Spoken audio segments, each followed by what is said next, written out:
E quem fala sobre essa iniciativa é o Rui Aguiar, educador e chefe do Unicef em Fortaleza, Ceará, e falando, sobre essa questão, esse tipo de desenho que tem recebido. Vamos conversar então com ele aqui via Skype. Oi, Rui, seja bem-vindo, boa tarde.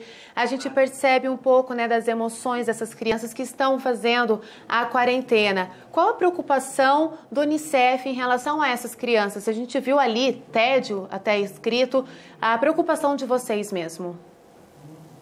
Bom, as crianças de quarentena, elas são, acho que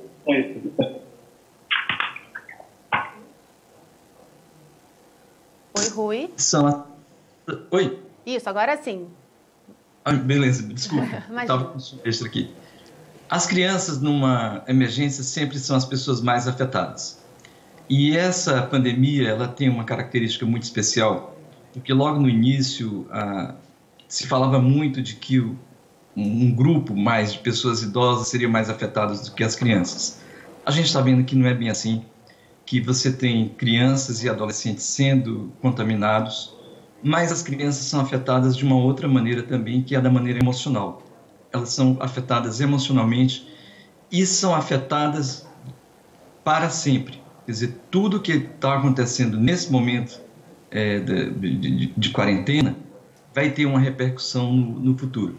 Então, em função disso, nós tivemos a preocupação de estimular as famílias a organizarem momentos em suas casas de conversa com as crianças. Então, um momento de muita franqueza.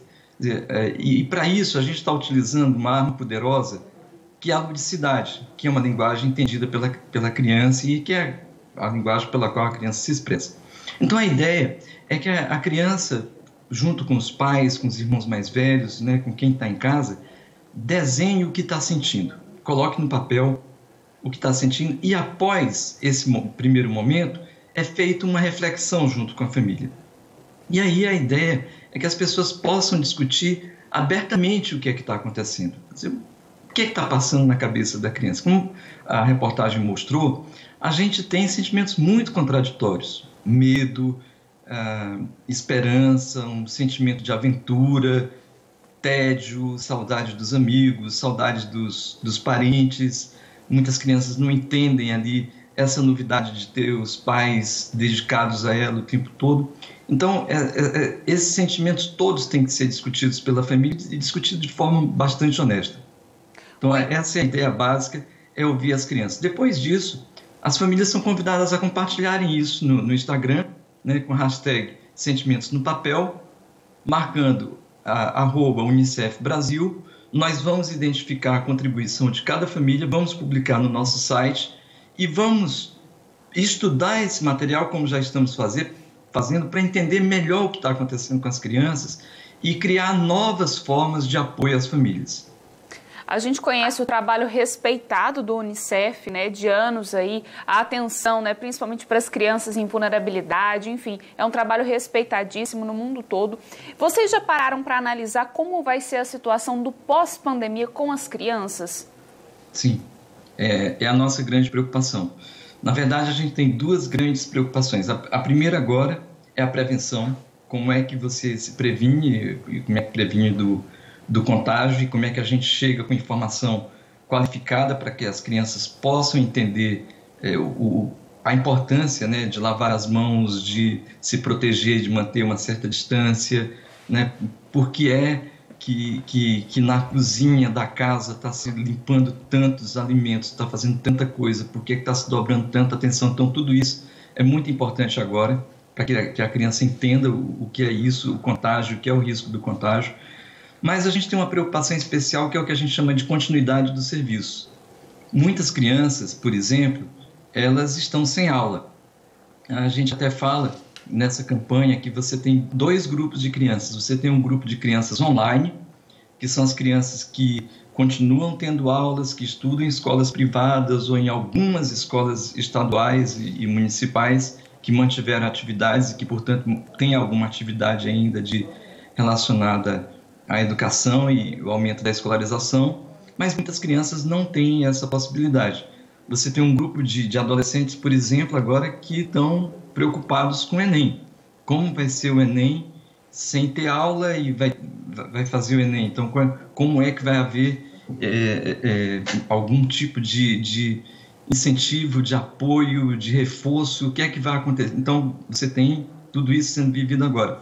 Tem uma imensa quantidade de crianças que está offline, quer dizer, que não está na internet, que não está tendo acesso à informação, que não está tendo visão do que está acontecendo. Na área da assistência social, da mesma forma, você tem milhares de crianças brasileiras que têm deficiências físicas. Tendo essas deficiências, elas têm comorbidades importantes. Então, por exemplo, crianças com asma, né, crianças com problemas respiratórios, ou uma conjunção de comorbidades que são importantes. Como é que fica afetado o serviço? Por exemplo, crianças que tiveram microcefalia, né, 2, 3 anos atrás.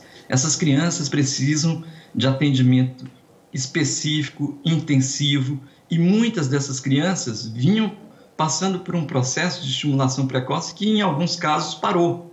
Então, isso não pode acontecer. Então, são essas duas preocupações básicas. Prevenção, mas a gente tem que garantir a continuidade do serviço, sobretudo para essas crianças de maior risco. Rui, você no começo da entrevista estava falando, né, de sugestões de atividades para os pais com as crianças dentro de casa. Até que ponto o ponto de vista do pai, visão de mundo, influencia na formação de opinião da criança para lidar com a quarentena? Se o pai ele tem mais esperança, essa quarentena ela tem menos tédio, é menos tediosa para a criança, por exemplo? Sim. As crianças confiam, antes de tudo, nos pais e nas mães. Então, a palavra dos pais e das mães é um sinal seguro para onde eles vão correr. Então, é muito importante nesse momento ser verdadeiro e ser honesto. Então, a honestidade é a chave da coisa. Os pais, às vezes, vão ter dificuldades para enfrentar algumas questões. Então, quando às vezes a criança coloca o sentimento ali no papel, ele não pode minimizar o que está sendo apresentado pela criança. Mas, às vezes, o pai e a mãe não têm condição. A quem recorrer? Uma coisa muito bonita, e a Central da Esperança já fez divulgação disso, são essas imensas redes de solidariedade que estão se montando no Brasil. A gente tem notícia de muitos psicólogos que estão atendendo à distância, estão atendendo de forma voluntária, profissionais nos CRAS e nos CREAS que estão de plantão, o pessoal de CAPS, né, Centro de Apoio Psicossocial, mas nós temos também as professoras. É muito importante que as famílias entrem em contato com as professoras quando elas têm alguma dúvida. As professoras compartilham muita coisa sobre a criança, principalmente com a criança pequena e com a criança de 6 a 10 anos. Então, esse canal de comunicação com a escola é possível e deve ser mantido. Quer dizer, o que a gente pode fazer junto? A gente tem acompanhado aqui no Semiárido Brasileiro muitas experiências interessantes de professoras que estão passando atividades e contos e histórias pela internet, né, pelo WhatsApp. Então, as professoras têm ali uma rede de mães e de pais e estão distribuindo as atividades. Essa mesma rede, ela é de mão dupla. Quer dizer, a professora pode mandar, mas os pais também podem e devem perguntar sobre como lidar com determinadas situações. E sempre voltando ao ponto inicial, é muito importante ser honesto.